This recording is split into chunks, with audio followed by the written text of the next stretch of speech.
Hare Krishna, somebody can please lead the invocation prayers. Hare Krishna Prabhu, I can.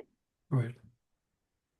Om Ajnanatimidandasya Jnana Anjana Salakaya Sakshur Yena Tasmai Shri Guruve Namah Shri Chaitanya Manopistam Stapitam Yena Bhutale Swayam Rupa Katamayam Tadadi Swapadantikam Vandeham Shri Guru Shri Yudapadakamatam Shri Guru Vaishnavam Sa Shri Rupam Savajadam Sahajana Raghunathan Vidantam Sajivam Satvaitam Savadudam Parijanasahitam Krishna Chaitanya Devam Sri Radha Krishna Padam Saradana Vacha Sri Visakam Vidamsha He Krishna Karina Sindhu Dinabandho Jagatpati Gopisa Gopika Kanta Radha Kanta Namosti Tapta Kanchana Gaurangi Radhe Vrindavaneshwari Vrishabhanu Sudha Devi Pranamami Hare Priye Vanchakalpatarupasya Kripa Sindhu Vaya Evasa Patitanam Pavanavayo Vaisnavayo Namo Namah Jai Shri Krishna Chaitanya Prabhu Nityananda Shri Advaita Gadadhara Shivasadi Gaura Bhakta Viranda Hare Krishna Krishna Krishna Hare Hare Hare Rama Rama Rama Hare Hare Om Namo Bhagavate Vasudevaya Om Namo Bhagavate Vasudevaya Om Namo Bhagavate Vasudevaya. Hare Krishna, thank you all for coming. So today we will continue our discussion on Srimad Bhagavatam, Canto 2, Chapter 7, from verse number 17 onwards, and towards the end, I will also answer inquiries submitted by you all devotees. It's possible that we may not have time to answer all, but not to worry, I will answer in subsequent classes. Shivangi will read Canto 2, Chapter 7, verses 17 and 18 translations.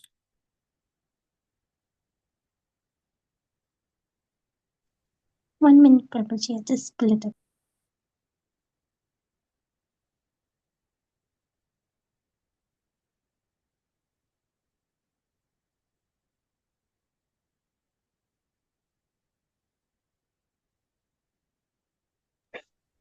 Hare Krishna, text 17, translation.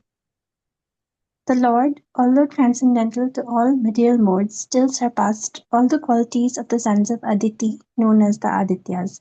The Lord appeared as the youngest son of Aditi, and because he surpassed all the planets of the universe, he is the Supreme Personality of Godhead.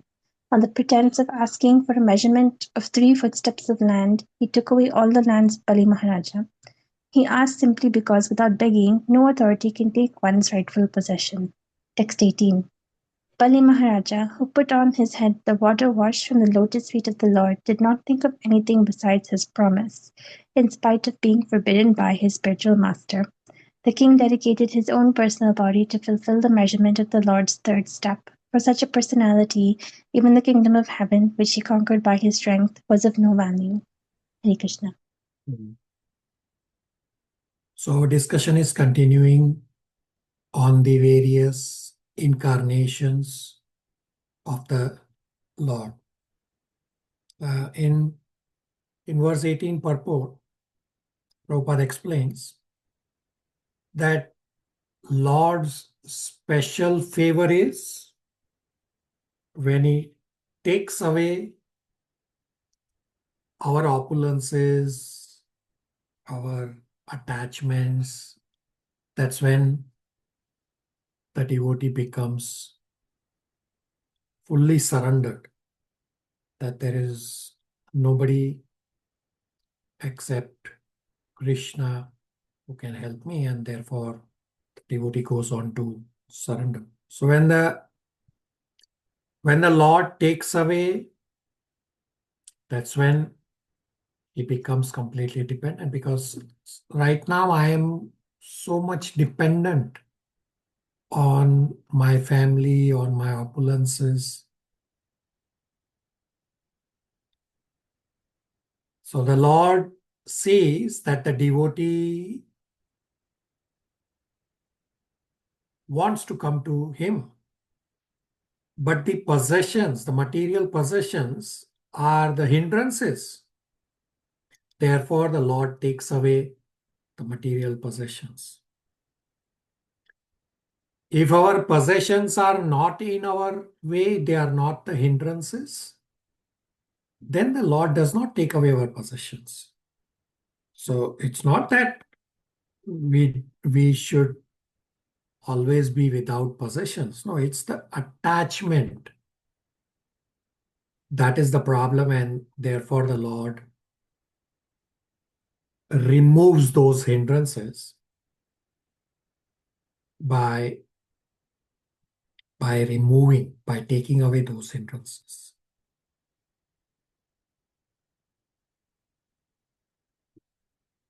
Mayank, verse 19, 20 translation.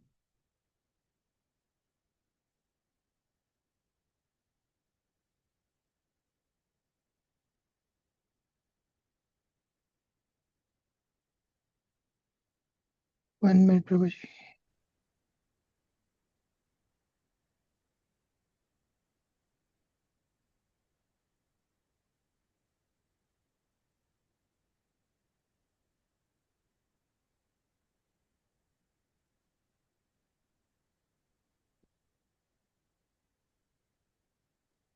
O Narada, you were taught about the science of God and his transcendental loving service by the personality of Godhead in his incarnation of Hamsavattara. He was very much pleased with you due to your intense proportion of devotional service. He also explained unto you lucidly the full science of devotional service, which is especially understandable by persons who are souls surrendered unto Lord Vasudeva, the personality of Godhead. As the incarnation of Manu, the Lord became the descendant of the Manu dynasty and ruled over the miscreant kingly order, subduing them by his powerful wheeled weapon. Undeterred in all circumstances, his rule was characterized by his glorious fame, which spread over the three lokas and above them to the planetary system of Satyaloka, the topmost in the universe. So Hamsa Avatar, he taught Narada about devotional service, and such devotional service information is understandable by persons who are surrendered souls unto the Lord, like how you all are. Then Manvantra Avatar, that comes as descendant of Manu in each Manvantra. In verse number 19 purport, Prabhupada explains that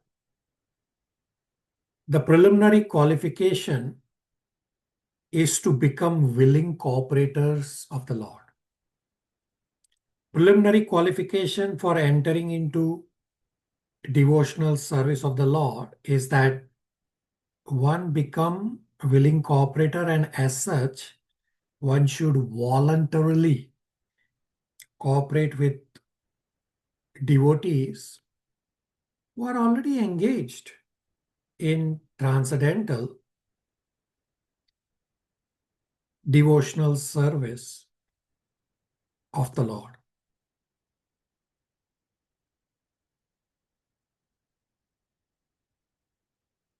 In Bhagavad Gita chapter 3, should be around verse 30, plus minus one or two verses.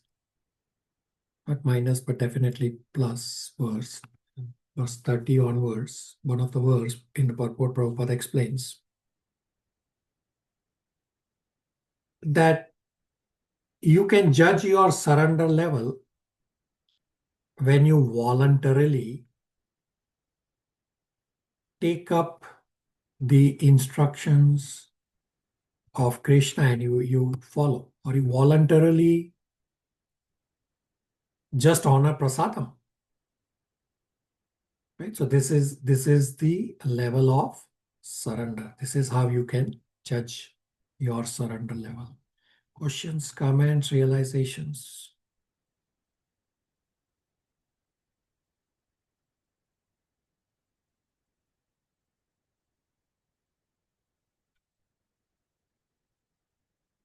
All right. Chandran Prabhu, 21-22 translation. Hare Krishna. Text 21. The Lord in his incarnation of Dhanvantari very quickly cures the disease of the ever-deceased living entities simply by his fame personified. And only because of him do the demigods achieving long lives.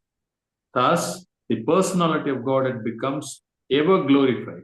He also exacted a share from the sacrifices, and it is the only who inaugurated the medical science of the knowledge of medicines in the universe. Text 22. When the ruling administrators, who are known as the Kshatriyas, turn astray from the path of the absolute truth, being desirous to suffer in hell, the Lord, in his incarnation as the sage Parasurama, uprooted those unwanted kings who appeared as the thorns of the earth. Thus, he thrice 7 times uprooted the Kshatriyas with his keenly sharpened chopper. Hare Krishna. So not only disease of the body and mind is cured, but the soul is also relieved from repetition of birth and death by the grace of the Lord.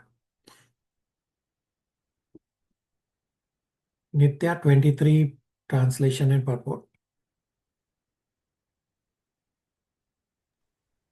Yes, Prabhu, text 23.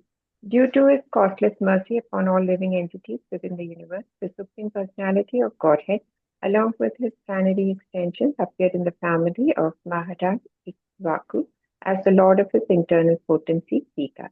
Under the order of his father, Maharaja Dashratha, he entered the forest and lived there for considerable years with his wife and younger brother.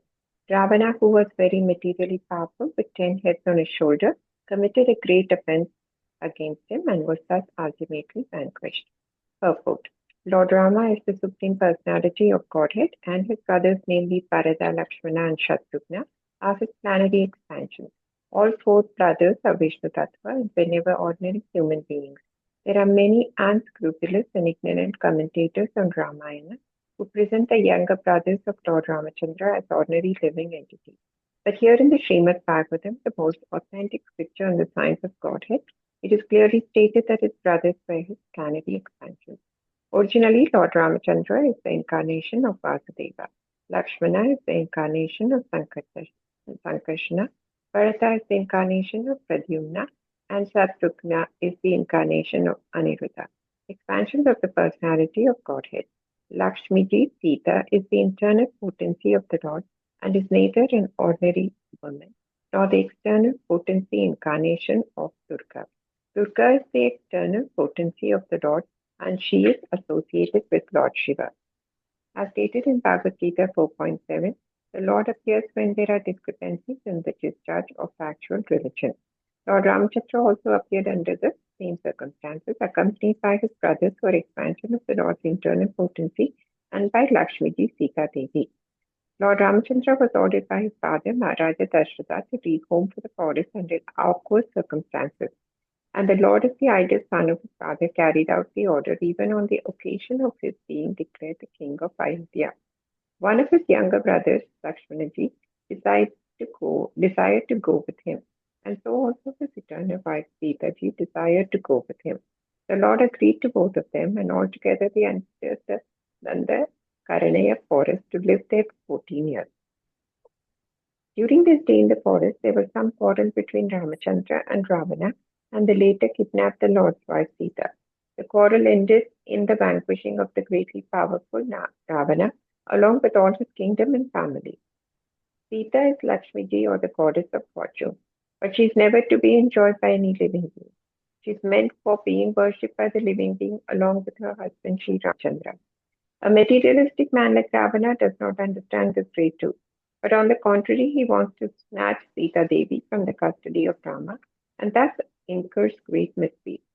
The materialists who are after opulence and material prosperity may take lessons from the Ramayana. that the policy of exploiting the nature of the Lord without acknowledging the supremacy of the Supreme Lord is the policy of Ravana. Ravana was very advanced materially, so much so that he turned his kingdom Lanka into pure gold of full material wealth. But because he did not recognize the supremacy of Lord Ramachandra and defied him by stealing his wife Sita, Ravana was killed, and all his opulence and power were destroyed. Lord Ramachandra is full incarnation with 6 opulences in 4, and therefore he is mentioned in this verse as Kalesha, or master of all opulence. So in the purport we read, Prabhupada says, the policy of Ravana is to exploit material nature and not to recognize the supremacy of the Lord. The result is that he was destroyed. In today's world, everyone has the policy of Ravana. Back then there was one Ravan. Now look around. Everyone has the policy to exploit material nature and not to recognize the supremacy of the Lord. Anybody notice this?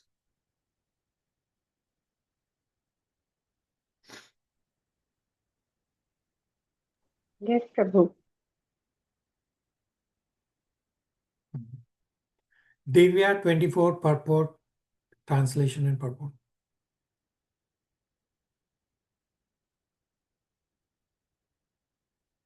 Hare Krishna, text 24 translation. The personality of Godhead Ramachandra, being aggrieved for his distant intimate friend, Sita, glanced over the city of the enemy Ravana with red-hot eyes like those of Hara, who wanted to burn the kingdom of heaven. The great ocean, trembling in fear, gave him his way because its family members, the aquatics like the sharks, snakes, and crocodiles, were being burnt by the heat of the angry red-hot eyes of the Lord. Purport. The personality of Godhead has every sentiment of a sentient being, like all other living beings, because he is the chief and original living entity, the supreme source of all other living beings. He is the Nitya, or the chief eternal amongst all other eternals. He is the chief one, and all others are the dependent many. The many eternals are supported by the one eternal, and thus both eternals are qualitatively one. Due to such oneness, both the Eternals constitutionally have a complete range of sentiment, but the difference is that the sentiments of the Chief Eternal are different in quantity from the sentiments of the dependent Eternals. When Ramachandra was angry and showed his red-hot eyes, the whole ocean became heated with that energy, so much so that the aquatics within the great ocean felt the heat, and the personified ocean trembled in fear and offered the Lord an easy path for reaching the enemy city.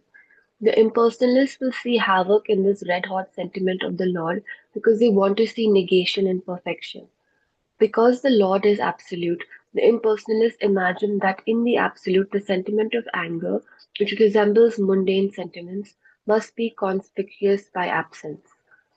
Due to a poor fund of knowledge, they do not realize that the sentiment of the absolute person is transcendental to all mundane concepts of quality and quantity. Had Lord Ramachandra's sentiment been of mundane origin, how could it disturb the whole ocean and its inhabitants? Can any mundane red-hot eye generate heat in the ocean? These are factors to be distinguished in terms of the personal and impersonal conceptions of absolute truth. As it is said in the beginning of the Srimad Bhagavatam, the absolute truth is the source of everything, so the absolute person cannot be devoid of the sentiments that are reflected in the temporary mundane world. Rather, the different sentiments found in the Absolute, either in anger or in mercy, have the same qualitative influence, or, in other words, there is no mundane difference of value because these sentiments are all on the Absolute plane. Such sentiments are definitely not absent in the Absolute, as the impersonalists think, making their mundane estimation of the transcendental world. So the first line in purport 24 is is significant. Prabhupada says, Lord is also having sentiments like all of us. He's sentient person. The quantity is different. Yes, we also have the same quality as the Lord, but we are like a tiny drop and Lord is like the ocean. Similarly, Lord also has sentiments like us. We have tiny sentiments. Lord has huge sentiments. So when we become angry, we cannot heat up the ocean. But when Lord becomes angry, the whole ocean is heated up.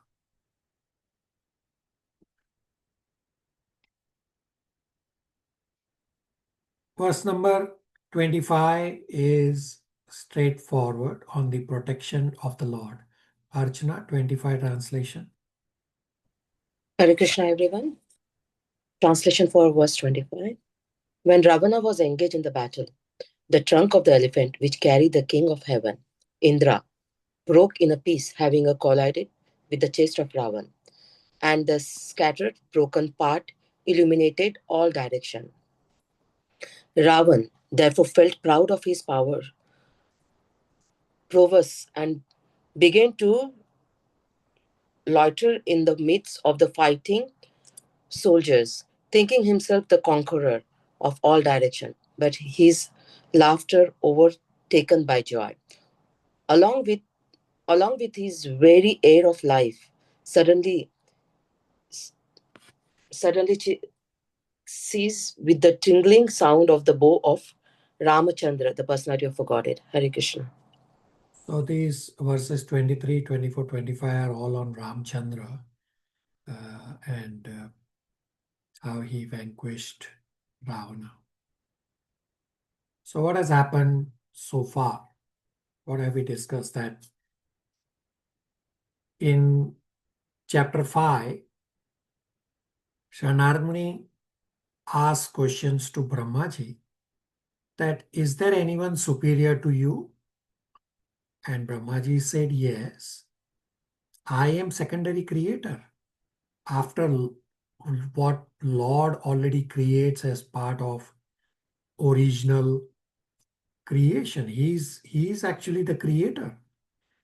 In chapter 6, Brahmaji explained there is this Supreme Personality of Godhead who is superior to me. And to establish the superiority of Supreme Personality of Godhead, in chapter 7, the universal form and the incarnations of the Lord are described.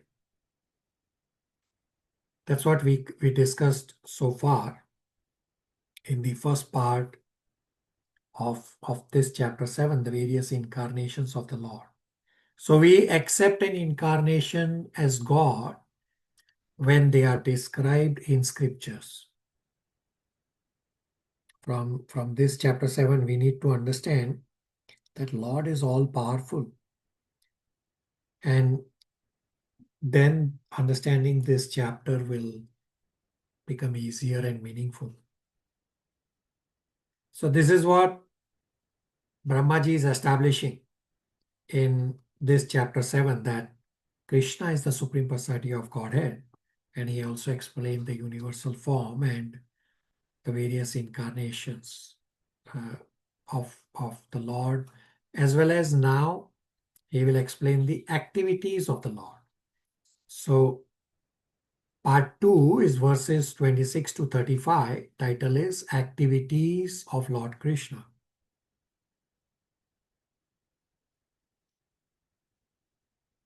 Archana will continue, 26 translation. Hare Krishna, everyone. Again. Text 26. When the world is overburdened by the fighting strength of the king, who have no faith in a God, the Lord, just to diminish the distress of the world, descended with his planetary portion. The Lord came in his original form with a beautiful black hair, and just to expand his transcendental glories, he acted extraordinarily. No one can properly estimate how great he is. Hare Krishna. Purport Prabhupada explains the reasons for Lord descent. Kunti Maharani has also explained various reasons, and Kunti Maharani also establishes that Lord descends to reclaim the fallen souls. And that's exactly what Prabhupada has explained in this purport also. That Lord descends to reclaim fallen souls and to exhibit his transcendental pastimes with his pure devotees. Pragya 27 translation.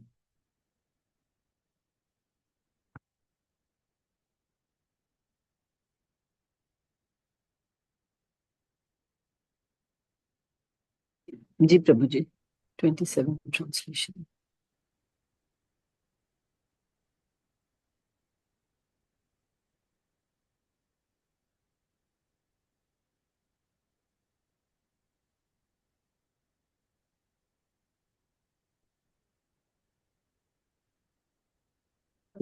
Text 27. There is no doubt about Lord Krishna's being the Supreme Lord.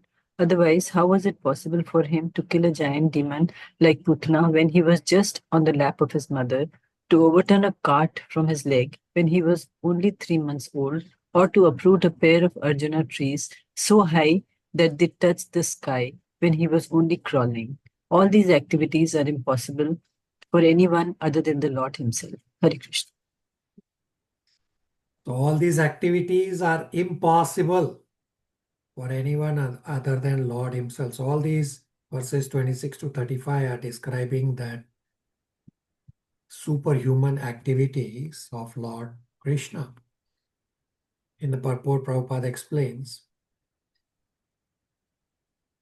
how come the Lord did not expand himself to kill Putana? And Prabhupada says that because of Lord's loving exchanges with Mother Yashoda, therefore the Lord did not expand himself. Anyway, he does not need to expand. Otherwise, Mother Yashoda would have come to know that he is God, and Mother Yashoda would have not been able to then chastise Krishna or engage in all those wonderful childhood pastimes, the way we have read. Because Mother Yashoda would have come out of the loving rasa and move into the awe and reverence rasa. Pragya 28-29 translation is on Kaliya. Ji Prabhuji. Text 28.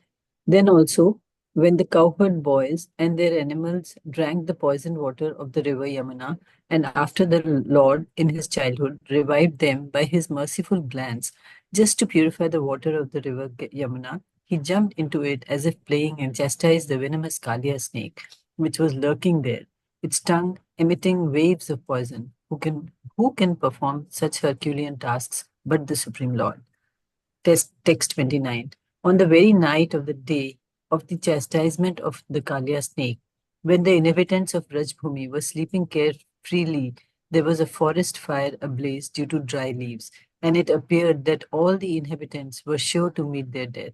But the Lord, along with Balrama, saved them simply by closing his eyes. Such are the superhuman activities of the Lord. Hare Krishna. Such are the superhuman activities of the Lord. In purport, Prabhupada explains, the effect of knowing Krishna's pastime is that one becomes eligible to go to Goloka Vrindavan. What verse, Bhagavad Gita verse, explains this point? Everybody should know this verse.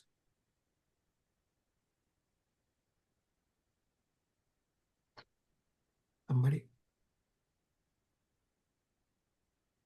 By knowing the activities and pastimes of the Lord are transcendental.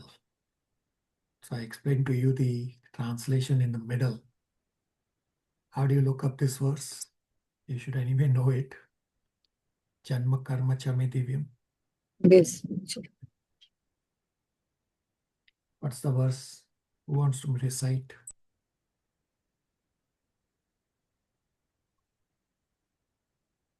Nobody?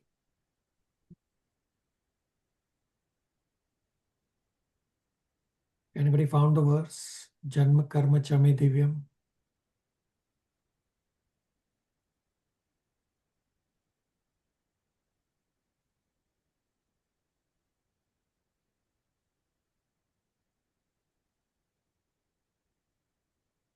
जी प्रभु जी। जन्म कर्म च मे दिव्यम यो वेति तत्त्वतः तत्तक्ता देहं पुनर्जन्म नैति ममेति सुअर्जुन। Okay, very good. 4.9 Bhagavad Gita. Yes, Prabhu ji. So to understand Krishna's pastime as spiritual means the devotee is also spiritual. Questions, comments, realization so far?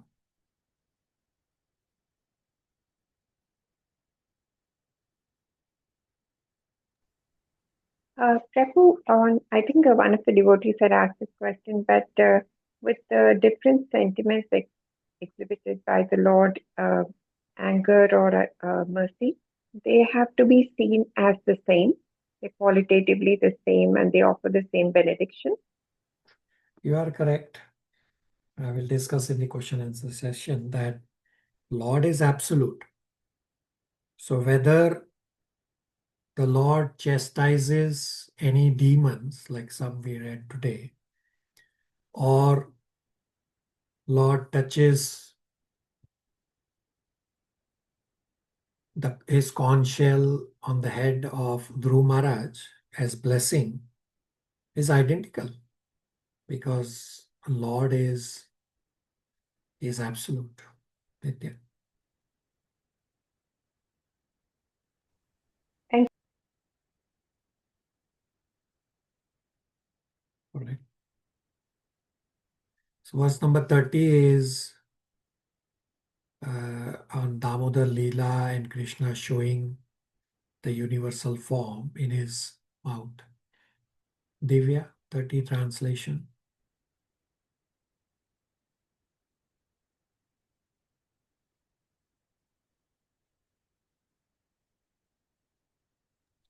Hare Krishna, verse 30 translation. When the cowherd woman, Krishna's foster mother Yashoda, was trying to tie the hands of her son with the ropes, she found the rope to be always insufficient in length, and when she finally gave up, Lord Krishna by and by opened his mouth, wherein the mother found all the universes situated. Seeing this, she was doubtful in her mind, but she was convinced in a different manner of the mystic nature of her son.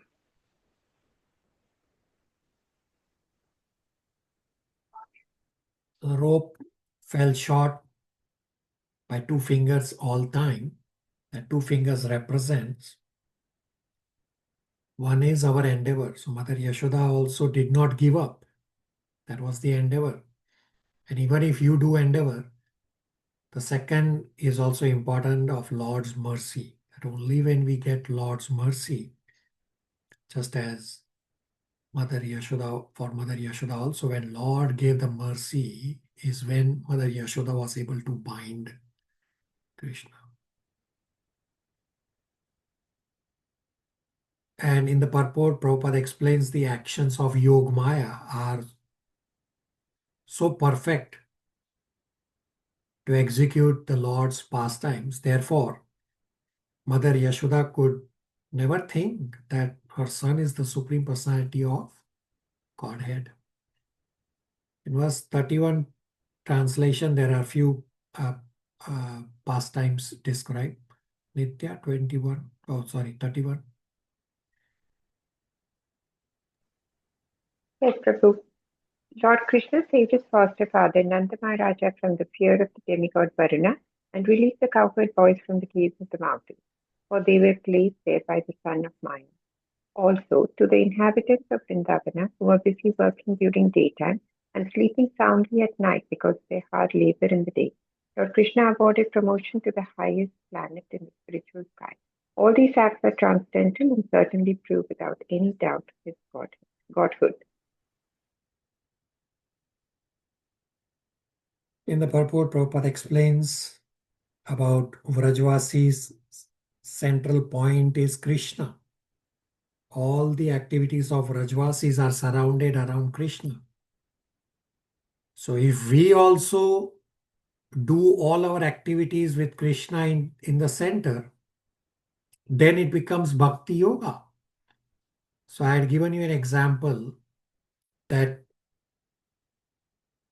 towards the end of December, we get the calendar from the temple for the next year. So I also have my personal calendar for personal tasks that I have to do. So the first thing I populate on my personal calendar is that I take the temple calendar and I first populate all those important dates like Ekadashis, all these festivals, Guru Maharaj visiting dates. So all these I populate first, that I need to try and endeavor on all these. And then I will populate my other activities. So what I'm trying to do, not that I'm perfect, I'm just trying, that I'm trying to put Krishna in the center. Definitely I'm not successful all the time, but at least I'm trying. And you all can also try. That normally what we do is we do all our activities, and then if the time is left, then you know what, I will do a little bit for Krishna. Oh, this way Krishna is not in the center. First put Krishna in the center. And that way you will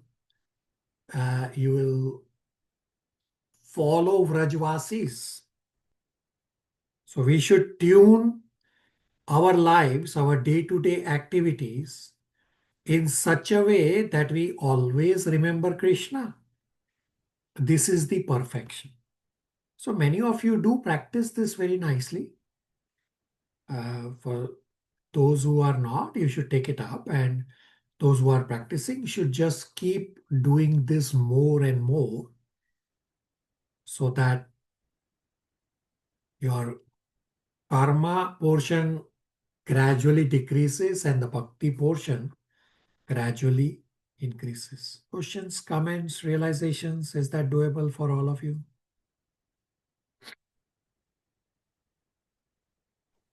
Yes, Prabhu. Yes, Prabhu, we can try, Prabhuji.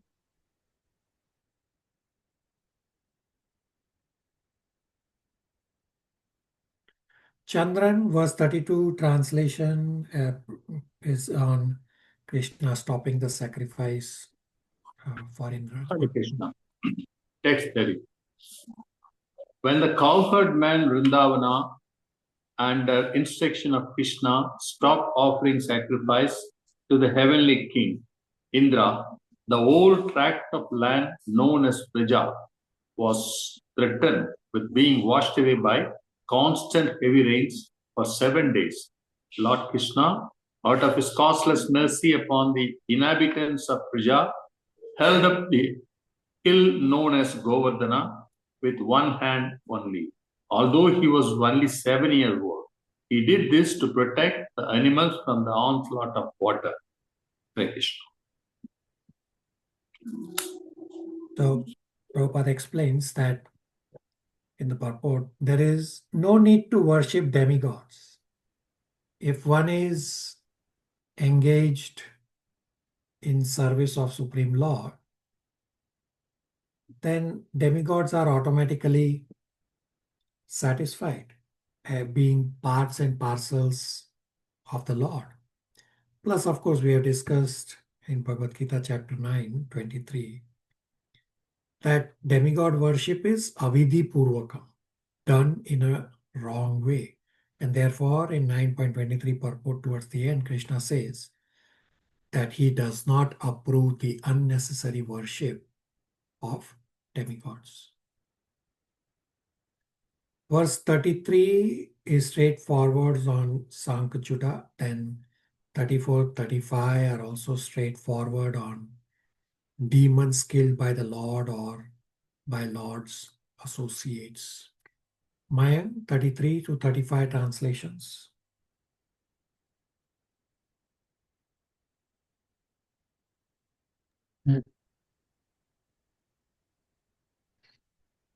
Hare Krishna. When the Lord was engaged in his pastimes of the rasa dance in the forest of Vrindavana, unleavening the sexual desires of the wives of the inhabitants of Vrindavana by sweet and melodious songs.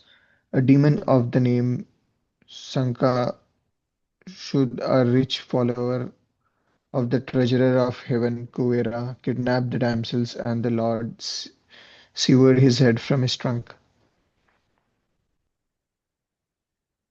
All demonic personalities like Pralamba, Dhenuka, Baka, Kesi, Arista, Kanura, Mustika, Kavalaya, Pida, Elephant, Kamsa, Yavana, Narakasur, and Paundraka, great marshals like Salva, Dvivida, Monkey, and Balwala, Dantavakra, the seven bulls, Sambara, Vidurata, and Rukmi, as also great warriors like Kamboja, Matsya, Kuru, Sanjaya, and Kekaya would all fight vigorously, either with the Lord Hari directly or with him under his names of Baladeva, Arjun, Bhima, etc., and the demons thus being killed would attain either the impersonal Brahmajyoti or his personal abode in the Vaikuntha planets.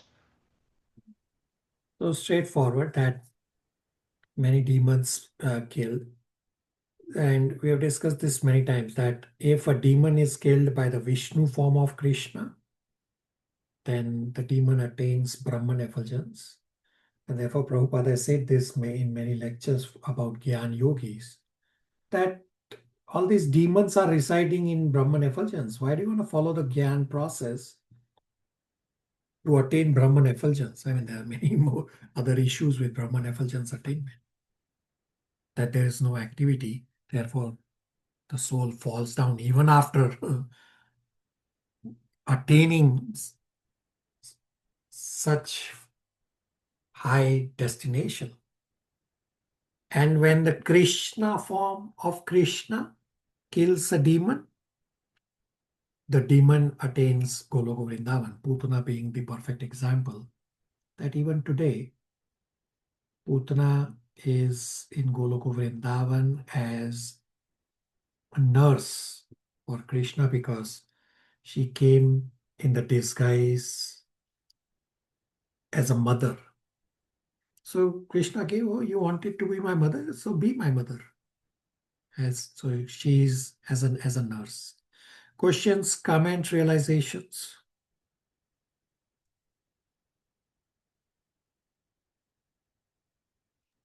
Prabhuji, please explain again the reason why the demons who are killed by Krishna attain Goloka Vrindavan. Yeah, so that it's a fact that when Krishna kills, he gives them the highest destination, highest spiritual realization, because Krishna is touching them. Versus demons getting killed, this is also a fact that when the demons are killed by the Vishnu form of Krishna, they attain Brahman effulgence. Okay. So Prabhuji, so devotees can practice demonic activities and become like demon to attain Vaikuntha planet rather than doing bhakti? So that is not, Brahman effulgence is not Vaikuntha planet. Right? Yes, it is spiritual realization, but it is still not Vaikuntha planet. I've shown you visuals that Brahman effulgence is right in the middle as the dividing line between material and spiritual worlds, but it is still not Vaikuntha. Now, to attain some salvation by becoming a demon so that Krishna can come to kill you, well, you will have to be a very bad demon, like Ravana, or so many of the examples we just read. You will have to be so bad a demon. So devotees generally don't have those qualities to begin with. Plus, you are running the risk that if you don't go on to become such a bad demon, well, you are creating all the negative for yourself to be in hell forever. Simple is 8.14 and 7.1 Bhagavad Gita. What does it say? Who has memorized 7.1? Maya Sakta Manapartha. I could try, Prabhu. 7.1. Prabhu? Yeah. Shri Bhagavan Uvacha Maya Sakta Manapartha Yogam Unjam Yat Yogam Unjam Mat Ashraya Atantayam Samarkamam Yatana Yasi Tat Shunu. Very good. And what does 8.14 say? What's the special one word in 8.14?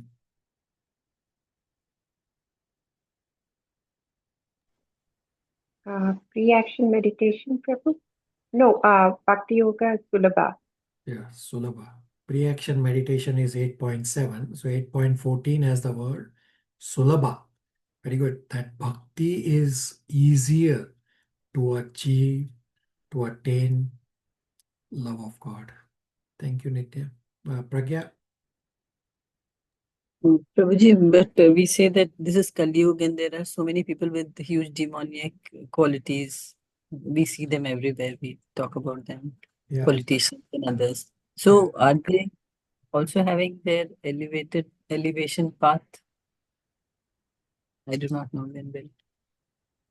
Krishna come again for... So everybody, including animals also, are on evolution path. Right now, somebody is in a demoniac body is because they are exhausting their bad karma. Or at least some will also have some good karma also. Plus, we keep saying Kali Yuga. Well, Kali Yuga has a lot of advantages also. It's described in, we have discussed in Canto 1, Chapter 18, should be around verse number 7, that in Kali Yuga, if you simply think of doing good for somebody, genuine good, then you automatically get the benefit without actually doing the activity. And in the previous yugas, you have to actually do the activity to get the good results. So this is already a positive in Kali Yuga. And then the negative activities in Kali Yuga, you have to actually do the negative activities to get the negative results. But in other yugas, if you simply think of the negative activities, you get the bad results. And the most important is the chanting of Hare Krishna Mahamantra. In Bhagavatam, some places describes that demigods, they have the ability to see us. We don't to have the ability to see them. So demigods can see that human form of life on earth in Kali Yuga is the shortest and the easiest process to go back home, back to Godhead, and therefore many demons have the desire that somehow they get cursed to take birth as human on earth during Kali Yuga time, because you are just chanting the Hare Krishna Mahamantra for about less than 100 years. And you go back home, back to Godhead, attain the same result that people in Satyug perform Ashtanga Yoga for some 50,000, 60,000 plus years. You get the same result by chanting the Hare Krishna Maha Mantra for less than 100 years. You tell me, Pragya. Ji Prabhuji, thank you. I did not remember 1.18 Prabhuji at all. Okay. For Yeah, reminding. so memorize, revise, right?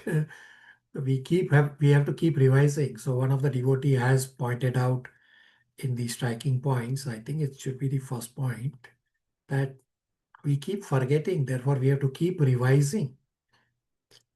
So you revise again and again. Every time there is a revision happening in one or the other batches, well then attend those sessions for revision, or get the recording if you cannot attend virtually.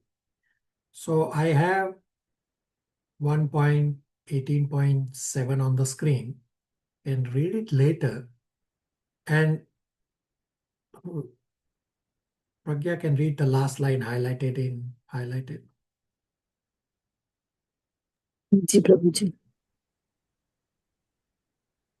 These are some of the great advantages of the age of Kali. And Maharaja Parikshit took all the advantages and did not think any ill of the age of Kali, true to his Vaishnav cult. Right? Did not think ill of this Kali. So in the purport, whatever I described as the advantages of Kali Yuga are all described. You can read by yourself later and revise. So don't just say for the sake of saying that we should revise. No, whenever there is an opportunity for revision, attend those classes. Refresh your memory. Okay. Ji Prabhuji. Archana had a question. Hare Krishna Prabhu. So in Kurukshetra, Prabhu, those who killed, means everyone was killed, so they attain Goloka Vrindavan? They did not get Goloka Vrindavan. So this we have discussed this in Canto 1 also. The same point that Kurukshetra, the entire killing was done by the Vishnu form of Krishna. So this described later on in Mahabharata.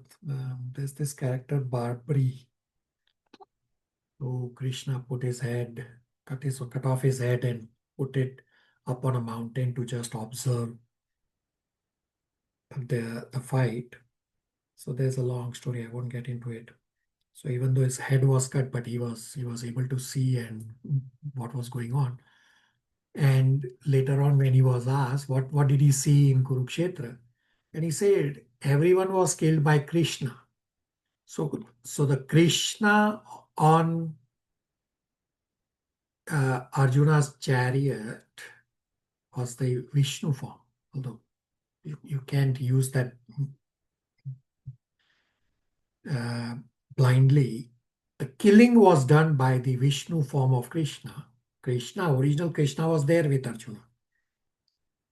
So the Kurukshetra, all those who attain their destination, spiritual destination, of course, depends on rasa, but Bhagavatam, we have discussed that they all attained spiritual destination, not Goloka Vrindavan, because of course they were demons, they were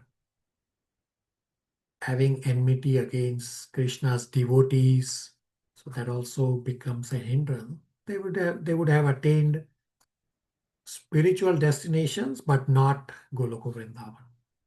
Arjuna. Yes, Prabhu. And we have discussed this in Canto 1 that when Arjuna killed, the Arjuna's arrows became the blessings, just as Krishna touched conch shell on the head of Dhruv Maharaj, and Dhruv Maharaj, all of a sudden 5-year-old, goes on to recite these beautiful prayers. He has not gone to school, and all of a sudden he is reciting these beautiful prayers because of the blessing of the conch shell. And Arjuna's arrows were having the same blessing because Arjuna is acting to serve Krishna. So in Canto 1, we have discussed this, that all those warriors who were killed by Arjuna's arrows, in that split second, after the arrow pierced them and before leaving the body, in that split second, their love for Krishna was aroused and they all attained spiritual destination because Arjuna being pure devotee, Arjuna's arrow also carries blessings. And Krishna is also there right in front of them. So they all attained spiritual destination, but not Goloka Vrindavan. Archana, everybody. Yes, Prabhu. When you are saying a spiritual destination, that means effulgent planet, Prabhuji? It would be either effulgence or Vaikuntha. So Bhagavatam doesn't specify exact location. It just says, yes, they all got purified. They attained some spiritual destination. But then again, there are so many other factors also that come into play. The point is they got purified. Their love for Krishna got aroused. That's the important point to understand. So in Canto 1, Chapter 9 also, the Bhishma Dev prayers also, this is described that looks like Krishna is together with Arjuna, but actually Krishna was equally merciful on the warriors of the opposite side also, because they also attain spiritual destination. So how can anybody say Krishna is just one-sided? No, Krishna was neutral. He's always neutral. Archana. Yes, Prabhuji. So one more last question, Prabhu. So the Bhagavad Gita spoke by Krishna form of Krishna, right? Correct. Okay. Hari. Right, so that's what I said, that on the chariot, yes, it's the Krishna form of Krishna sitting. But the killing is being done by the Vishnu form of Krishna. And we have discussed this in Bhagavatam 1.3.28, that when individual incarnations come, they are coming individually. But when Krishna comes, all incarnations of Krishna come together with Krishna within the body of Krishna. How many different parts of Bhagavatam did we touch in this one small discussion?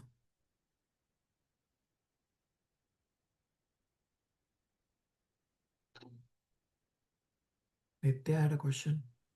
Prabhu, it was answered, Prabhu.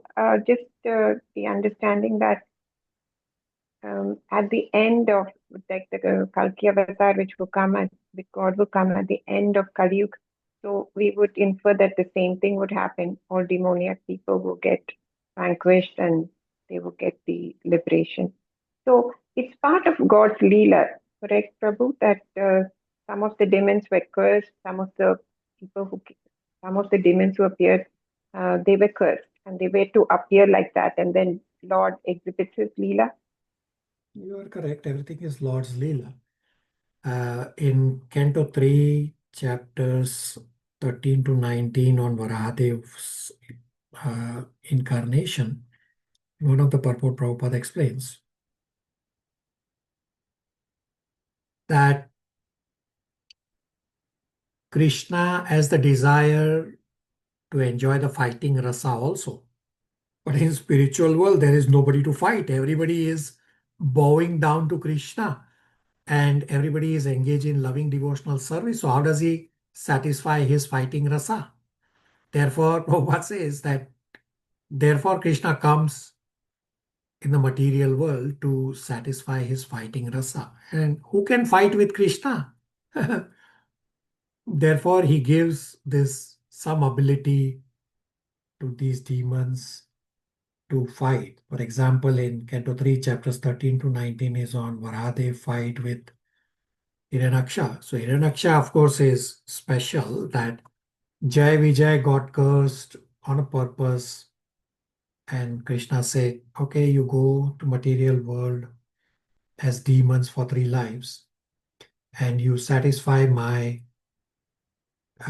fighting rasa. You will remember me in anger.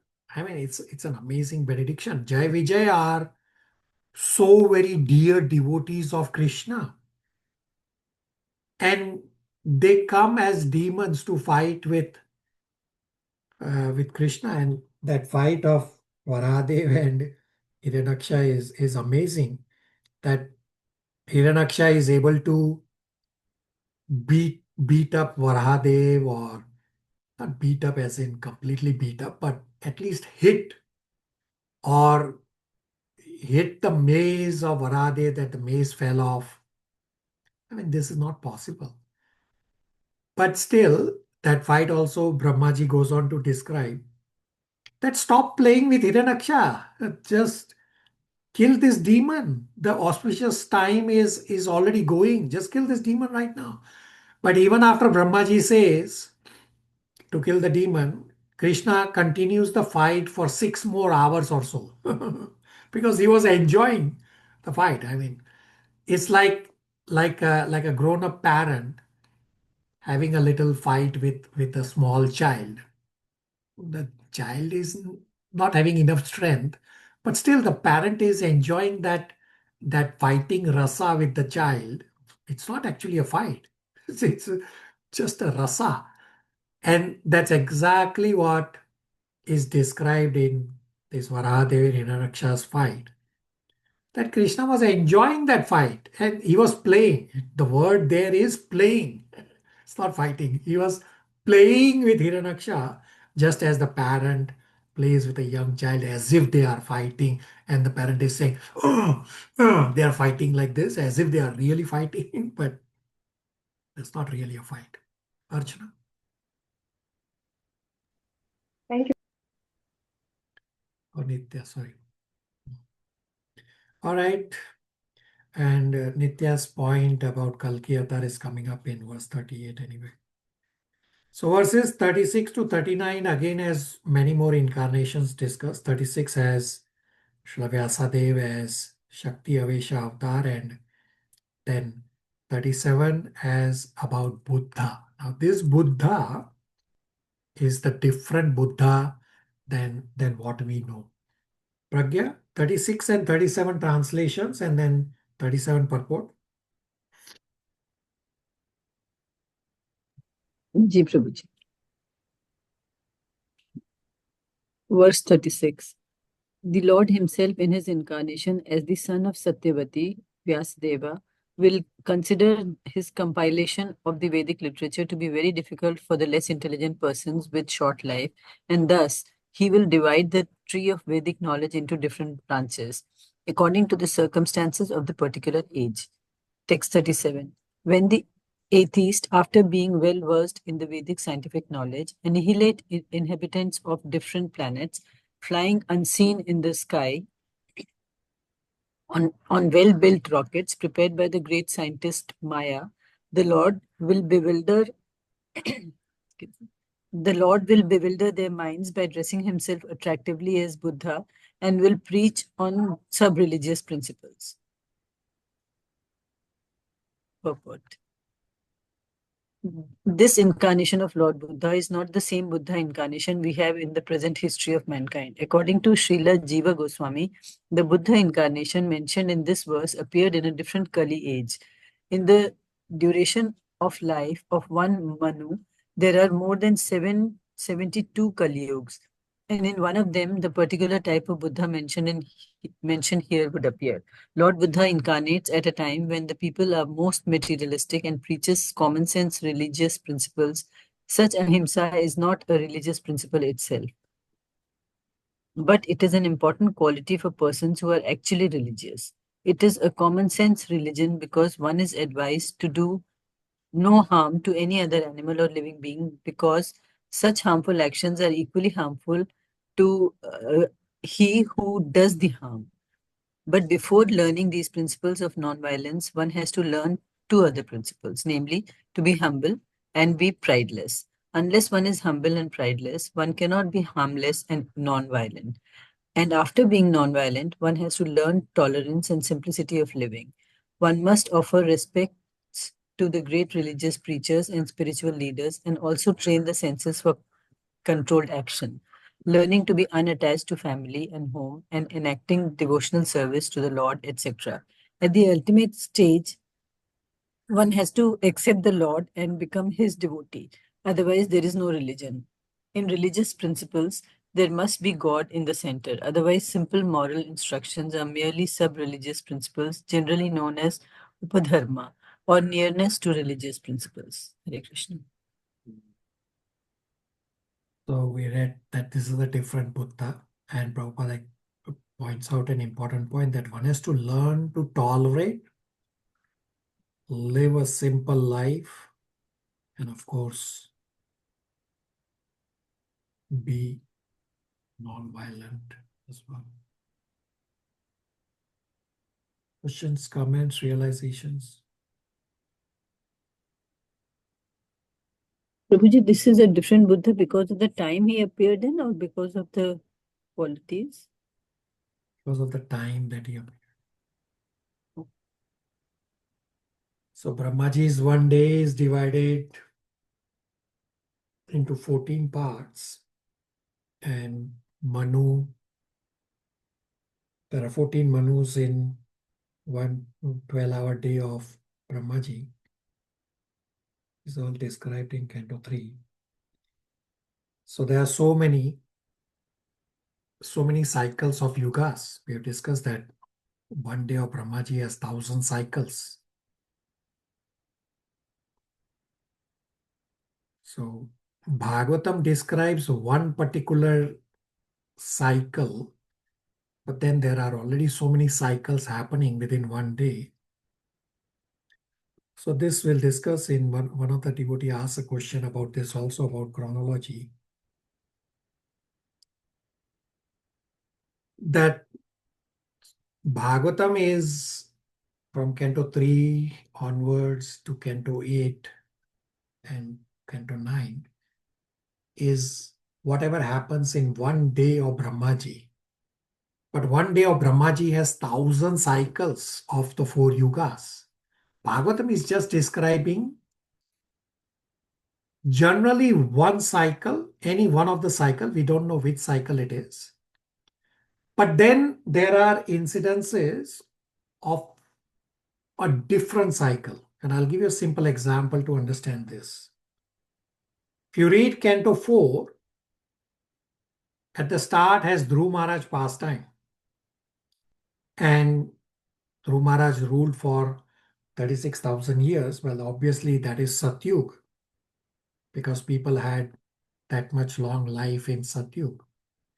But then when you continue in Canto 6, all of a sudden, Ajamil pastimes comes up.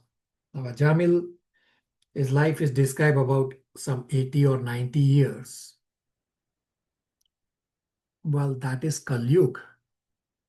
So that Ajamil pastime happened in one particular Kali Yuga, may not necessarily be in the sequence in the same yuga when the other pastimes happen. So you have to be a little bit wide open as to what is going on, rather than blindly saying, well, now it is Kali Yuga, but then the before and after pastimes are still happening in Satyug. So how do you understand is you have to understand a little bit at a high level as to what is being described. Therefore, focus on the learning part rather than getting caught up in trying to chart out a specific time, a specific timeline. No, don't try to chart out a specific timeline. Everybody on the same page? Ji Prabhuji. Yes, Prabhu.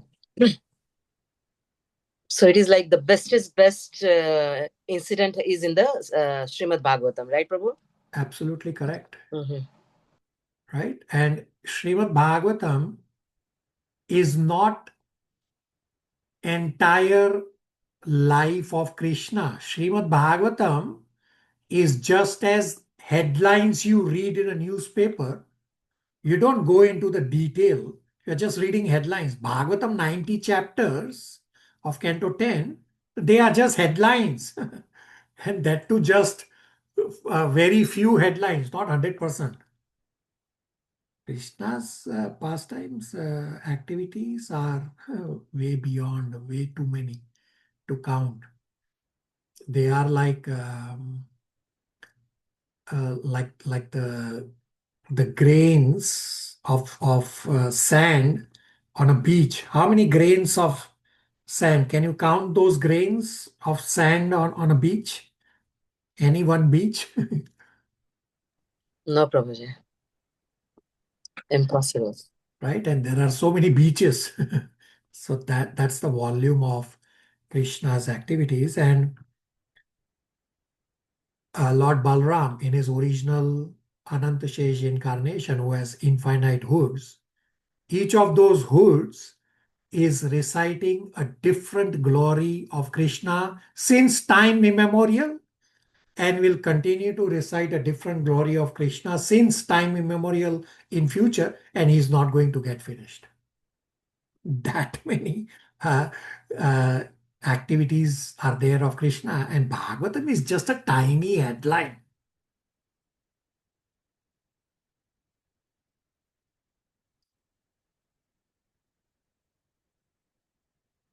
All right, Shivangi, 38 and 39 translation. 38 is on Kalki Avatar.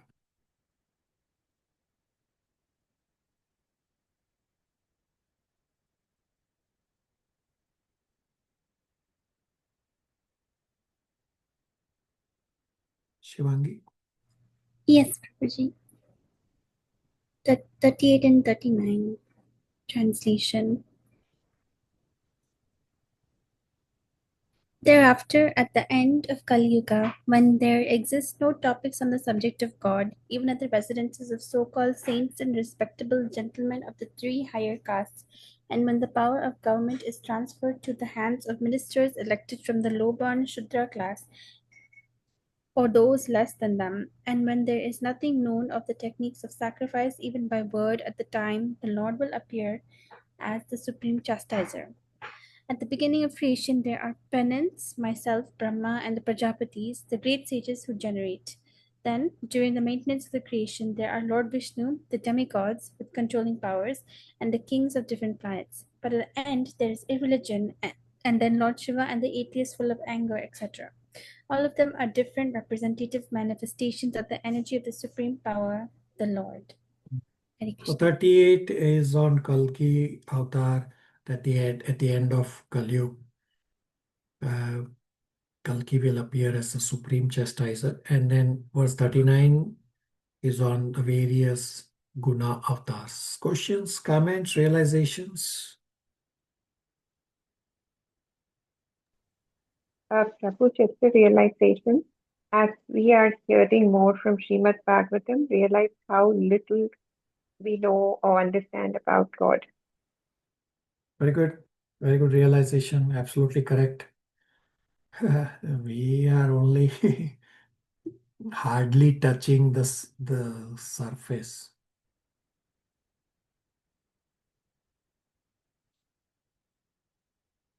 In verse 39, Purport Prabhupada also explains that the purpose of material creation is to give chance to conditioned souls to go back home, back to Godhead. And Nitya's point about we know so very little about God actually is perfect time, because part 4, verses 40 to 46, title is Understanding the Lord Only by His Mercy. It's very nice coincidence that it leads into this discussion, that how do you know about all this? It's only when you get the mercy. So verse number 40 is about Vamana Dev, who's also known as Trivikarma. Shivangi, 40, 41, 42 translations. Hare Krishna, text 40. Who can describe completely the prowess of Vishnu? Even the scientists who might have counted the particles of the atoms of the universe cannot do so, because it is he only who, in his form of Trivikrama, moved his leg effortlessly beyond the topmost planet Satyaloka up to the neutral state of the three modes of material nature, and all were moved. Neither I nor all the sages born before you know fully the omnipotent personality of Godhead. So what can others who are born after us know about him? Even the first incarnation of the Lord, namely Shesha, has not been able to reach the limit of such knowledge, although he is describing the qualities of the Lord with 1,000 faces. But anyone who is specifically favored by the Supreme Lord, the personality of Godhead, due to unalloyed surrender unto the service of the Lord, can overcome the insurmountable ocean of illusion and can understand the Lord. But those who are attached to this body, which is meant to be eaten at the end by dogs and jackals, cannot do so. Hare Krishna. In verse 42 purport, Prabhupada explains that unless there is knowledge of God, all advancement of material civilization, no matter how dazzling it is, they are all failure. They are all shrama evahi kevalam, so much useless labor. Pragya 43 to 45 translations.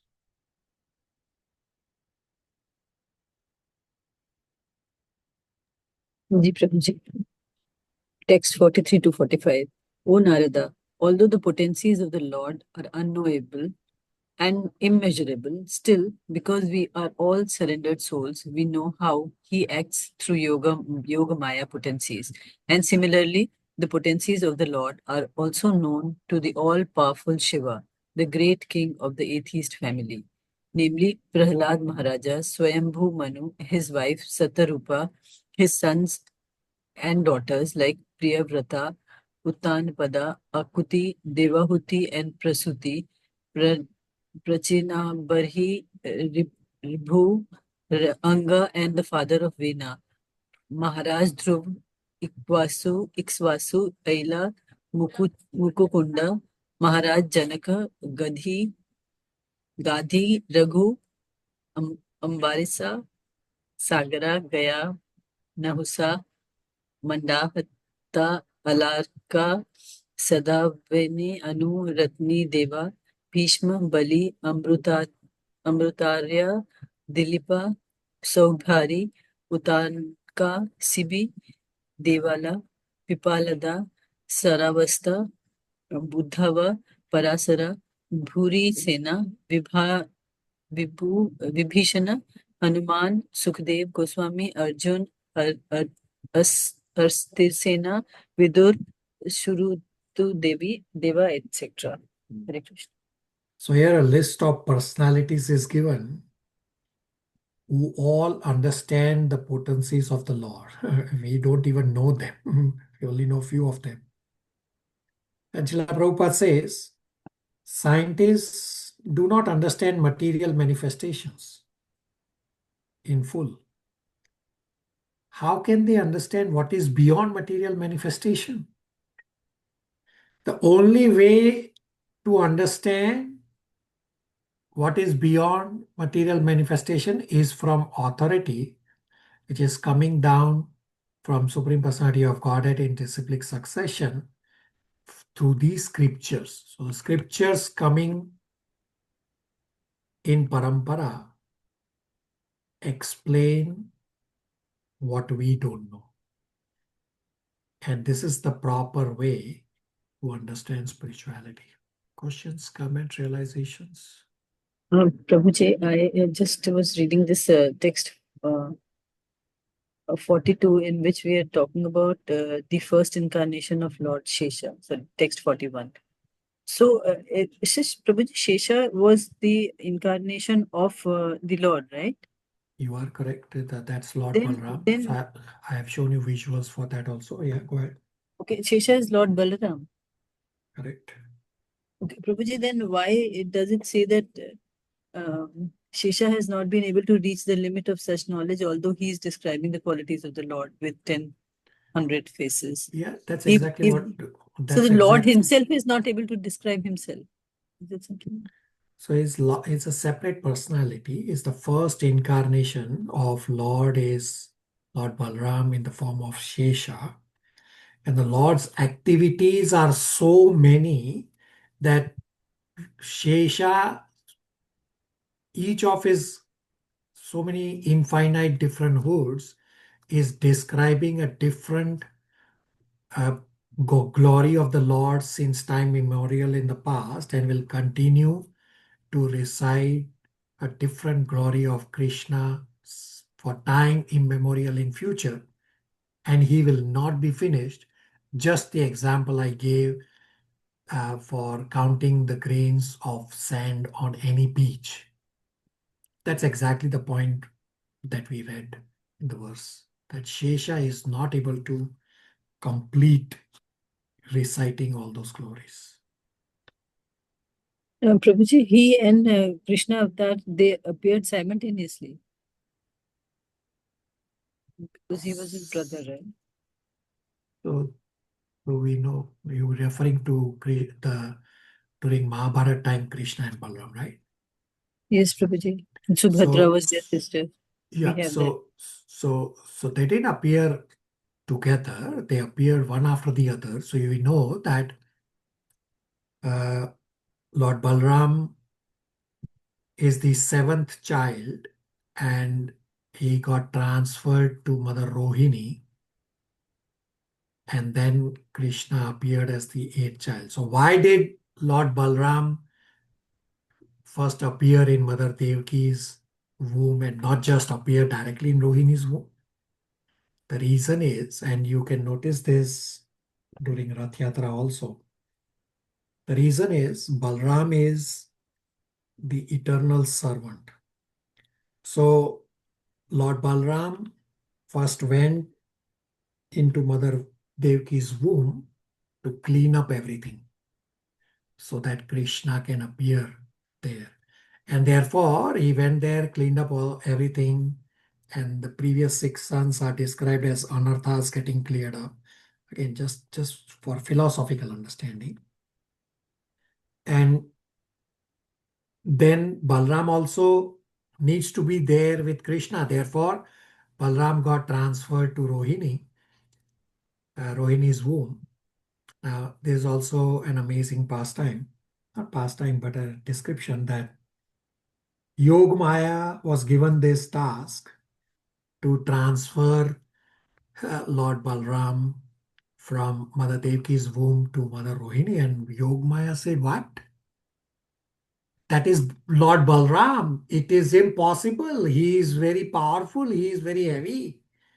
It is impossible to transfer Lord Balram."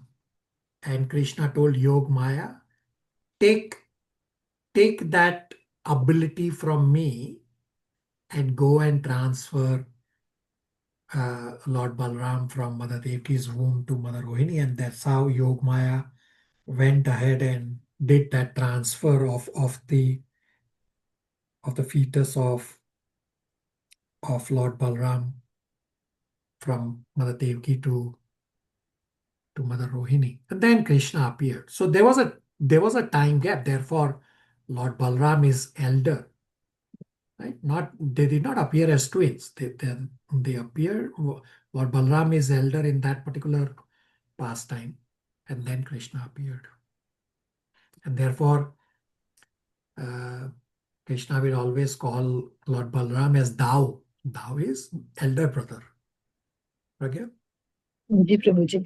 So Krishna incarnates in multiple forms simultaneously also. Simultaneously means at the same time, not instance, but the same time. They coexist. Yeah. So Krishna can expand in infinite number of forms at the same time. And we have discussed this in Canto 1, the chapter where Krishna enters Dwarka, that in one of the purport Prabhupada says, Krishna expanded himself into 16,108 forms for each of the 16,108 queens, and he did different pastimes with each of those queens at the same time. And in one of the purport, Prabhupada says that looks like 16,108 is a lot to have that many wives and that many incarnations. And Prabhupada says, if Krishna expanded 16,108 million times, still that would be nothing.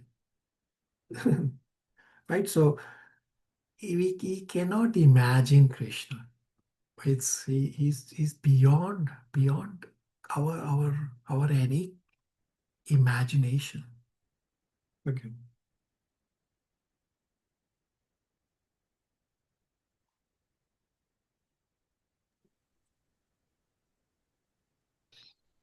Again, a revelation that how little we know and understand. Very good. Yeah, we know very little. Therefore, I said, Srimad Bhagavatam is just headlines that we are reading.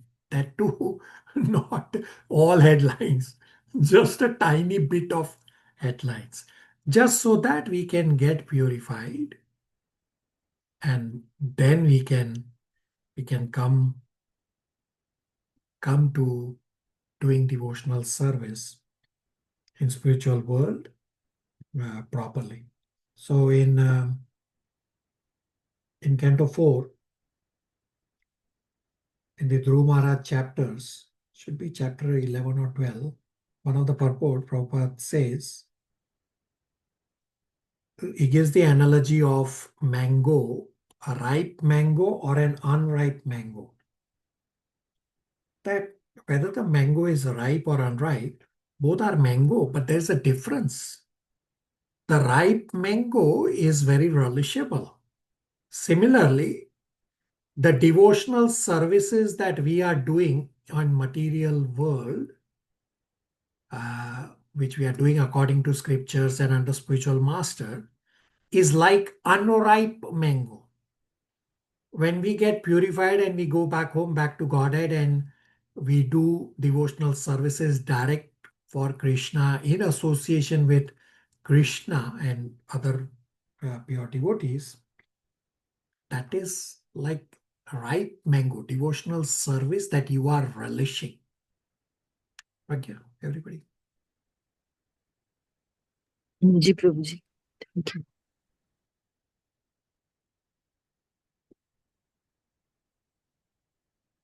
Mayank 46 translation.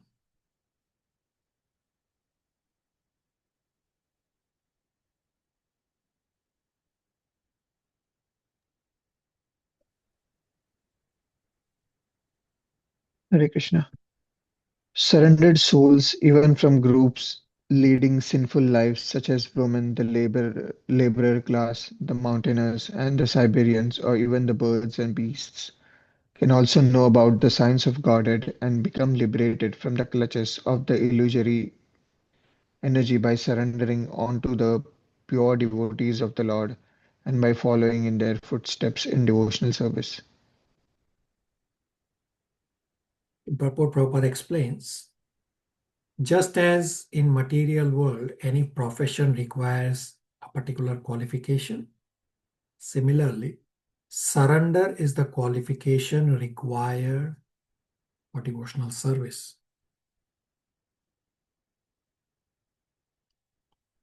And Srila Prabhupada was asked this question, how much time do you need to get liberated?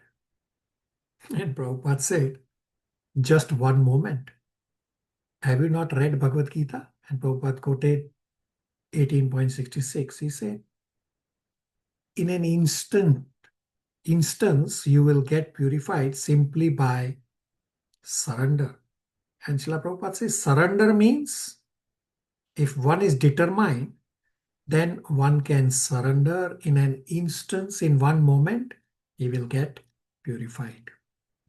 Questions, comments, realizations?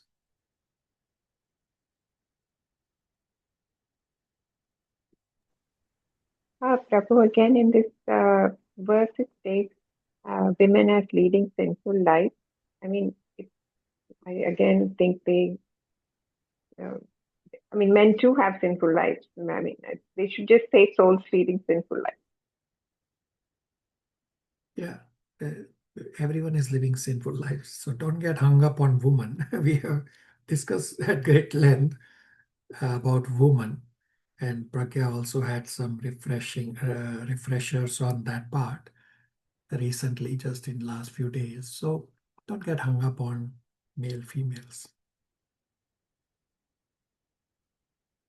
So what we just read about surrender. So many of you are ready for initiation. I'm going to set up a time with all of you collectively that just take the next step of initiation. If you are having some doubts, just take a bona fide spiritual master as a Siksha Guru. Just do it. Don't worry about anything. Don't have this fear. What will I do? What will I not do? So I have also done this mistake that I used to be doing devotional services for more than 10 plus years. And I also had the fear that you all may have. Just don't fear. Just do it. So I'm going to set up a time with many of you, those who I think are ready for initiation. And if you don't hear from me, then you can connect with me directly. So I'm only going to go with what is my pratyaksha, that I think you all are ready, those who are ready for initiation. Rest, if you think you are ready and you have not heard from me in the next couple of days, then you can just connect with me. So I'm gonna set up one offline chat with devotees across all batches. There are devotees across all batches who are ready for initiation, just have some lingering fear. So just do it. We actually follow, I think it was last year or 2 years back, His Holiness Bhaktimarg Swami probably did a drama on this. Just do it. He said he was referring to just surrender. Just take it. I think it was a drama or it was his one of the Sunday feast lecture. One of it. I can't remember the exact, but that's what his crux was. Just do it. That was the title of that particular session. So you all also just do it. Part 5 is verses 47 to 49. Title is Brahman, Paramatma, and Bhagwan. Chandran Prabhu, 47 translation. Hare Krishna. 47 translation. What is realized as the absolute Brahman is full of unlimited bliss without grief. That is certainly the ultimate face of the Supreme Enjoyer, the personality of God.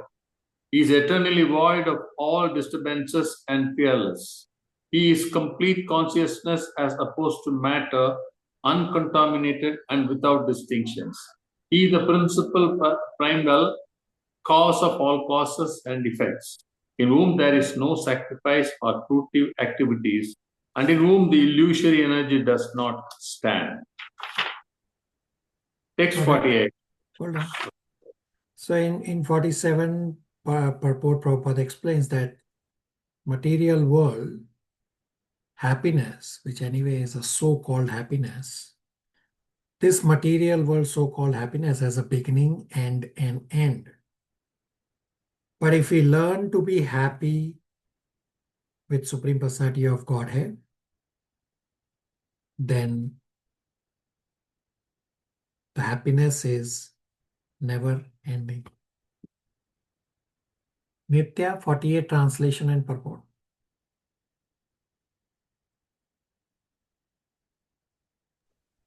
Yes, Prabhu.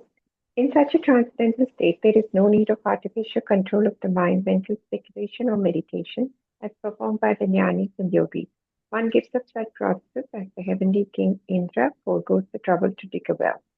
Purport. A poor man in want of water digs a well and undertakes the trouble of digging. Similarly, those who are poor in transcendental realization speculate on the mind or meditate by controlling the senses.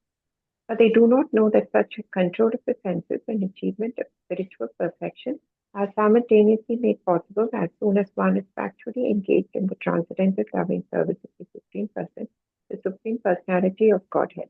It is for this reason that the great liberated souls who desire to be associated in hearing and chanting the activities of the Lord. The example of Indra is very appropriate in this connection.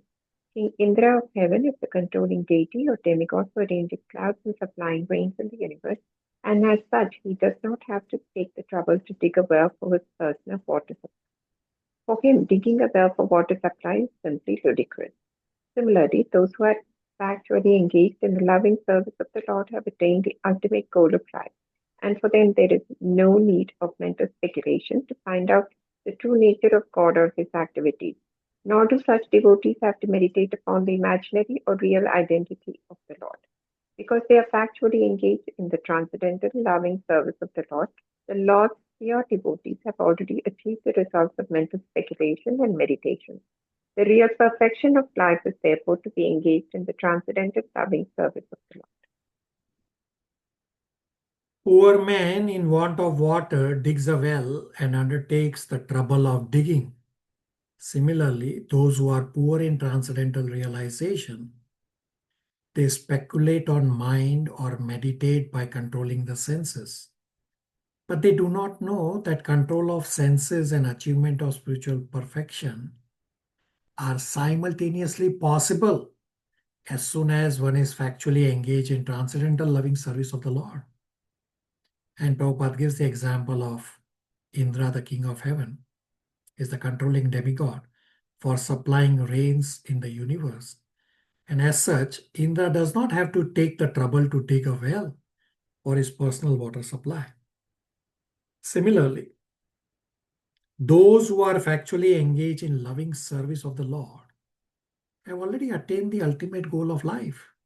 Therefore, for them, there is no need for mental speculation to find out true nature of God or his activities. Nor do such devotees have to meditate on the imaginary or real identity of the Lord because they are engaged in transcendental loving service. So both points are valid. Such devotees engage in services, they don't need to meditate upon the imaginary or real identity of the Lord because they are already in loving service of the Lord. Such pure devotees have already achieved the results of mental speculation and meditation. Questions, comments, realizations?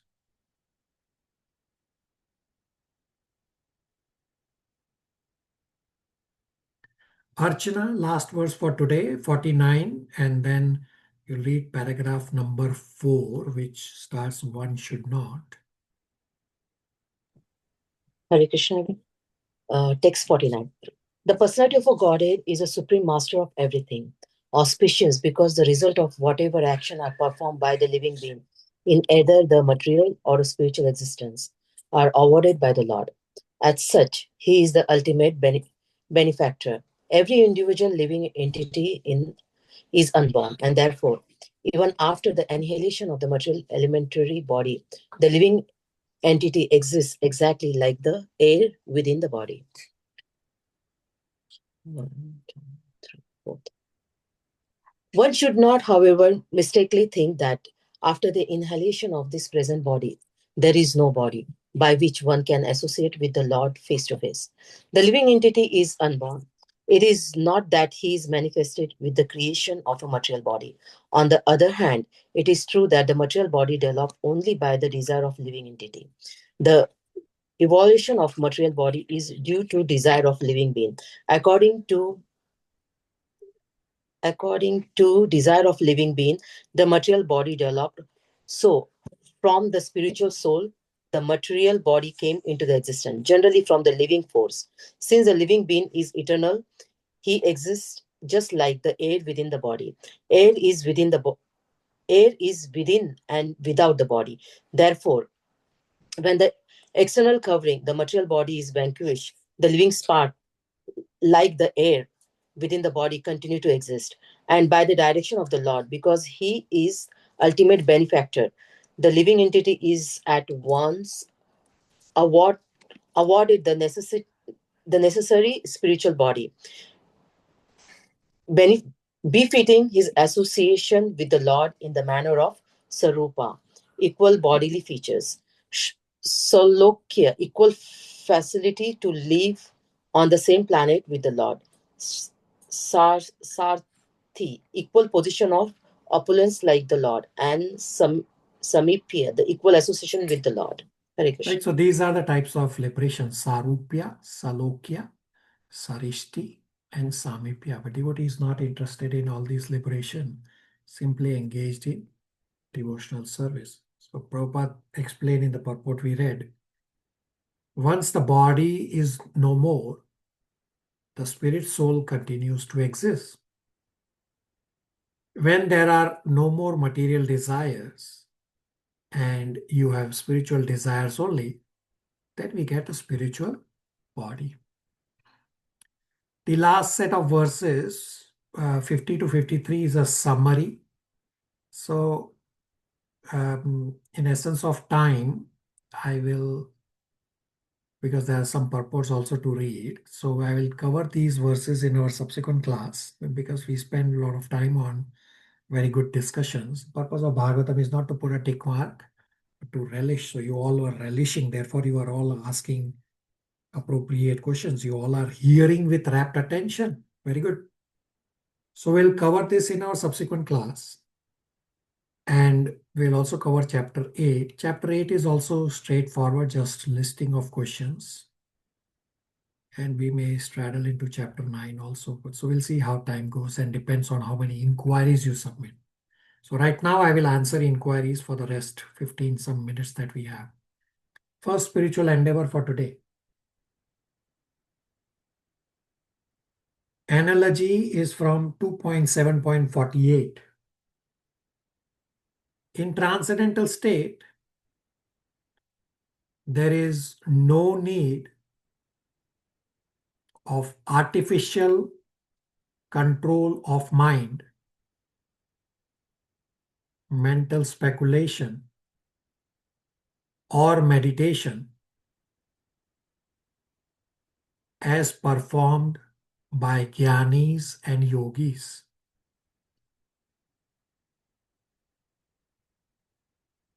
One gives up such processes as the heavenly king Indra forgoes the trouble to dig a well.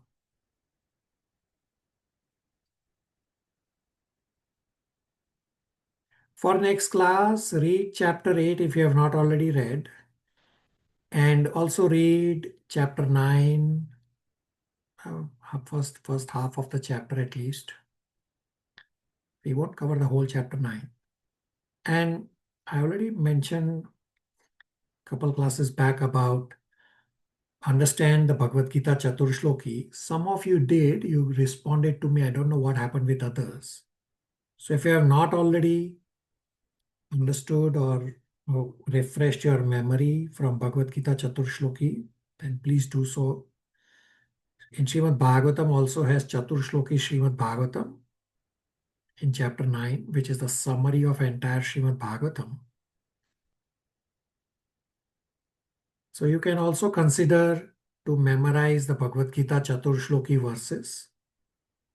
And you can try to recite the Bhagavad Gita Chaturshloki verses. Everybody knows the Bhagavad Gita Chaturshloki verses? Somebody wants to say what verses are those? It's Bhagavad Gita 10.8 to 10.11, Prabhu. Okay, very good, correct point.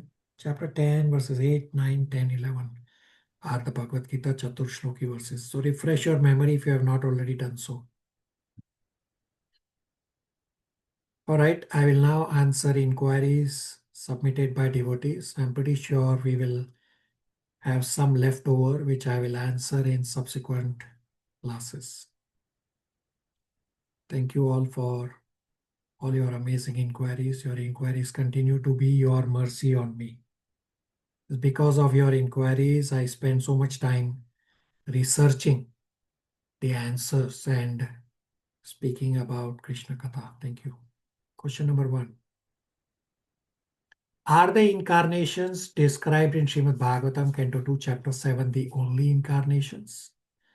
Is there an exhaustive list of such incarnations? This is just an academic query, since as Vaishnav devotees, we actually need to just focus on the Shyam Sundar form of the Lord. So we have discussed in Srimad Bhagavatam, Canto 1, Chapter 3, that there are infinite categories of avatars. And within each category, there are infinite avatars. Hence, there is no exhaustive list of avatars.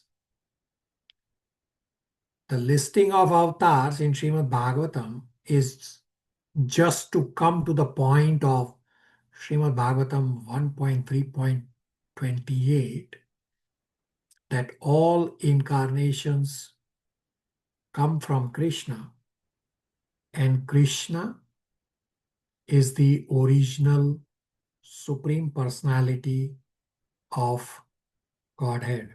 Anybody has memorized 1.3.28? We have recited so many times. Ete chakalo amsho pumsha.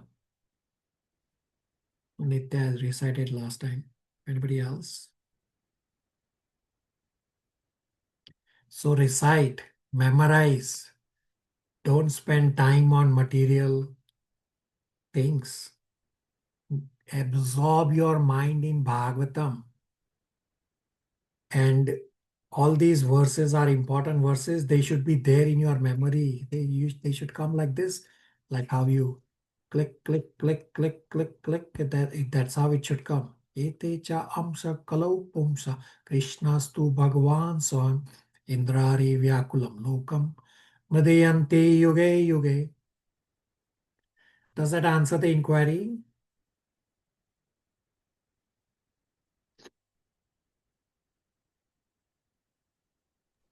Yes. Ji Prabhuji. Thank you. Thank you. Question number 2.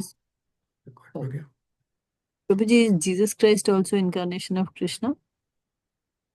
Is a son of Krishna and a representative of Krishna, Jesus Christ.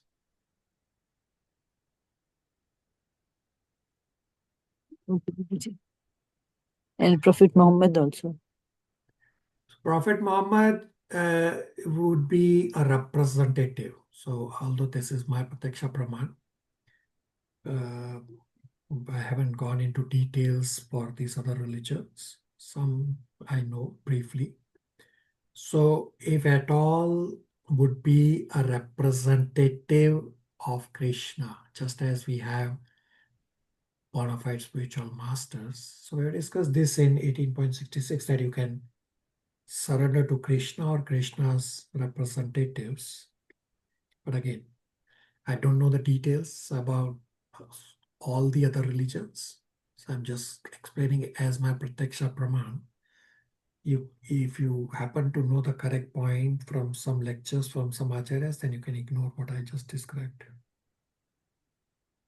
Thank you so much. Question number 2. Is there a concept of time in our scriptures? Are these incarnations described chronologically? So everything in the material world happens because of time. Time is energy of Krishna. In Srimad Bhagavatam, Canto 3, Chapter 10, verses 10 to 13, describe the characteristics of time. In Srimad Bhagavatam, Canto 3, Chapter 11, has detailed calculation of time. The shortest length of time is the amount of time it takes the sun to pass over the smallest atom, to the longest length of time is the length of life of Brahmaji, which is roughly 311 trillion, 40 billion, few million years. So all that calculations in between, from the smallest length of time to the largest length of time, is described in Canto 3, Chapter 11, and characteristics in 3:10 verses 10 to 13. So birth and growth happens because of time. Death happens because of time. fear that we all have is because of time. So I'm only briefly describing about time. Wait till we have the detailed discussions on time in Srimad Bhagavatam. You can take this as an additional spiritual endeavor to find the verses in Bhagavad Gita on time. There are very few verses on time in Bhagavad Gita. He says, time I am. So there are few verses in Bhagavad Gita that Krishna is time. So as I already described that Srimad Bhagavatam does not have exhaustive list of incarnations, neither we should be worried about it, just as the previous question said that this is an academic question, so drop your academic question. In terms of chronology of Srimad Bhagavatam, we have discussed at the Srimad Bhagavatam overview discussion that Canto 1 is setting the scene. Canto 2, Sukadeva Goswami answers immediate questions of Parikshit Maharaj. And Canto 3 onwards to Canto 8 is basically the Manvantra of Swayambhuva Manu is described what all happens in one day of Brahmaji. And then Canto 8 onwards is a fast forward coming to the current Manu. And up to Canto 10, Chapter 55 is largely in chronological order, meaning from Canto 3 up to Canto 10, Chapter 55, with the nuances in between for fast forward, is largely in chronological order. Again, largely. As I explained the pastime of Ajamil, some pastimes would be a little bit out of order, but otherwise it's largely in chronological order. From Canto 10, Chapter 55 afterwards, Sukadeva Goswami has become ecstatic in describing Krishna's pastimes in so much detail. Therefore, in ecstasy, after this, he is describing Krishna's topics spontaneously. Does that answer the inquiry? Ji Prabhuji, thank you. Question number 3. In ISKCON, why do we worship Narasimha Dev more than other incarnations? We have Narasimha Dev's pictures and we celebrate Narasimha Jayanti too in an elaborate manner. So devotees worship many incarnations according to their attachments. It just so is that you just happen to be among devotees who all worship Narasimha Dev. So at ISKCON also, there are festivals for other incarnations also. Plus, just as materialistic people worship Ganpati to remove obstacles, similarly, devotees worship Narasimha Dev for protection. And actually, Ganpati also worship Narasimha Dev for protection. Does that answer the inquiry? Ji Prabhuji. Question 4. If devotional service automatically grants liberation and opulence, why do offenses to devotees still cause complete fall down? So devotion can be mixed, meaning one can do devotional services while still being under the control of modes. Just like I am under the control of the modes 24 hours for more than 5 days in a week. And occasionally on the weekend, I also do some devotional services, meaning my devotion is mixed. When one is detached from material enjoyment, means he's so elevated that he gets liberation. So one does offenses while he is not pure, therefore there is fall down. So we have discussed in Nectar of Devotion chapter 8 that one can fall down even from the elevated level of Bhava Bhakti because of offenses. From Bhava Bhakti fall down, offenses is the prime cause.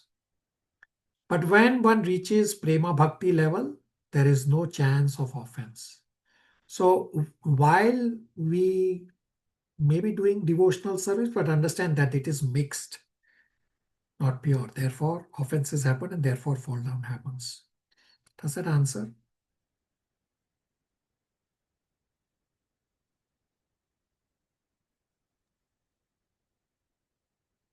Question 5. If devotion is beyond the modes of nature, why do offenses re-entangle a devotee in material reaction so quickly? So as we just discussed, devotion can be within the modes also, hence there is a chance for offenses. Pure devotion is beyond the modes. Nitya is going to answer question 6. So Nitya can read the question and the answer.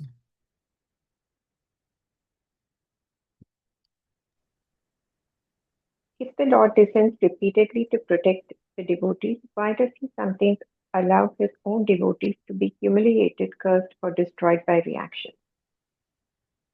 Lord teaches the world by teaching his devotees, seemingly like the suffering Pandavas faced, the humiliation that Draupadi faced, or the curse that Parikshit Maharaj was given. Lord places his devotees in difficulty to purify them by exchanging transcendental bhava with them. Devotees see the tribulation as benediction and accept it as a token of what might have been if it had not been for his mercy.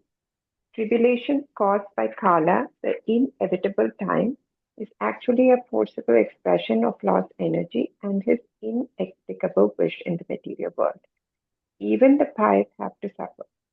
A devotee accepts suffering ungrudgingly as his duty and has exclusive faith in Lord Krishna. Srimad Bhagavatam 10.14.8. Does that answer the inquiry?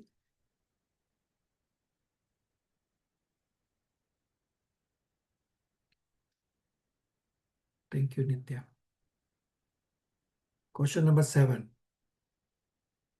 Why the demons are often killed directly by the Lord, while offenders among devotees are punished through indirect painful processes?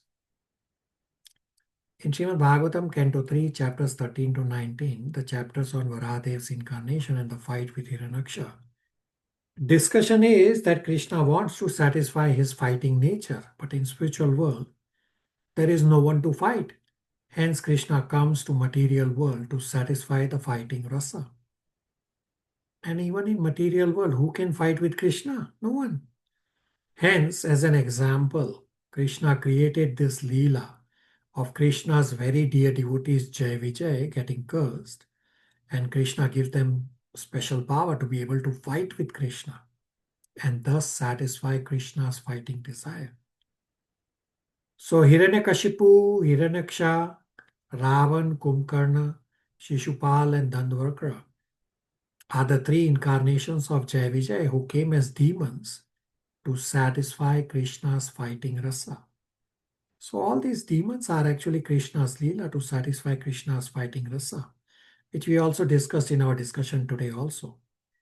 Offenders are punished and are sometimes also killed. Does that answer the inquiry?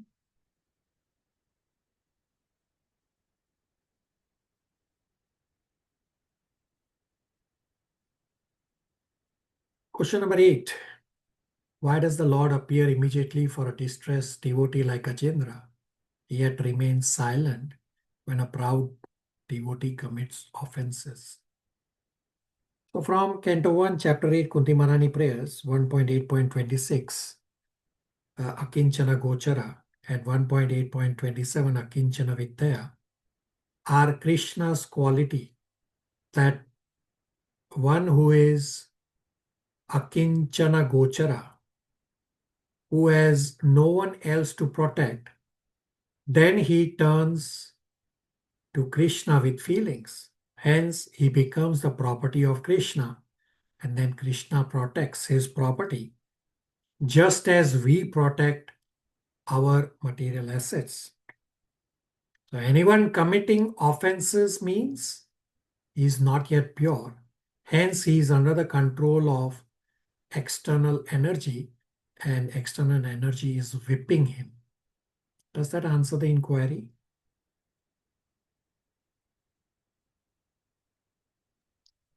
All right, last question for today. Nitya is going to answer. Nitya can read the question and answer.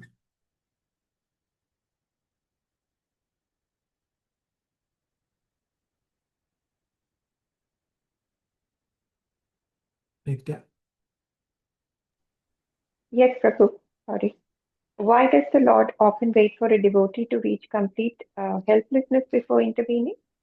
Lord sometimes pushes your devotees in such a state of helplessness so that the devotee becomes more attached to the Lord.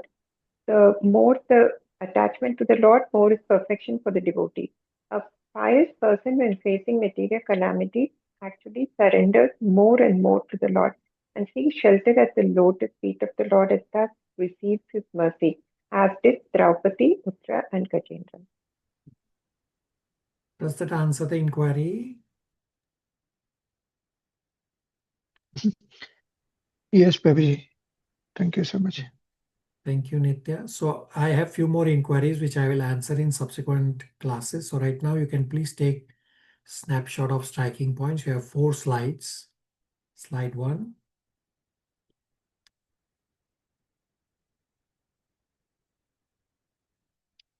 Slide 2.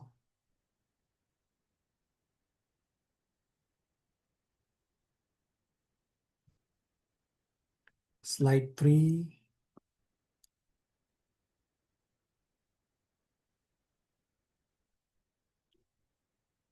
And slide 4.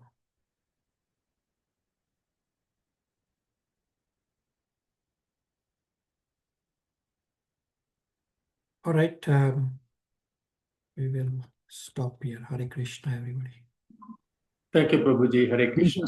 Thank you. Thank Hare you. Krishna, Hare thank you, Krishna. Hare everyone. Krishna.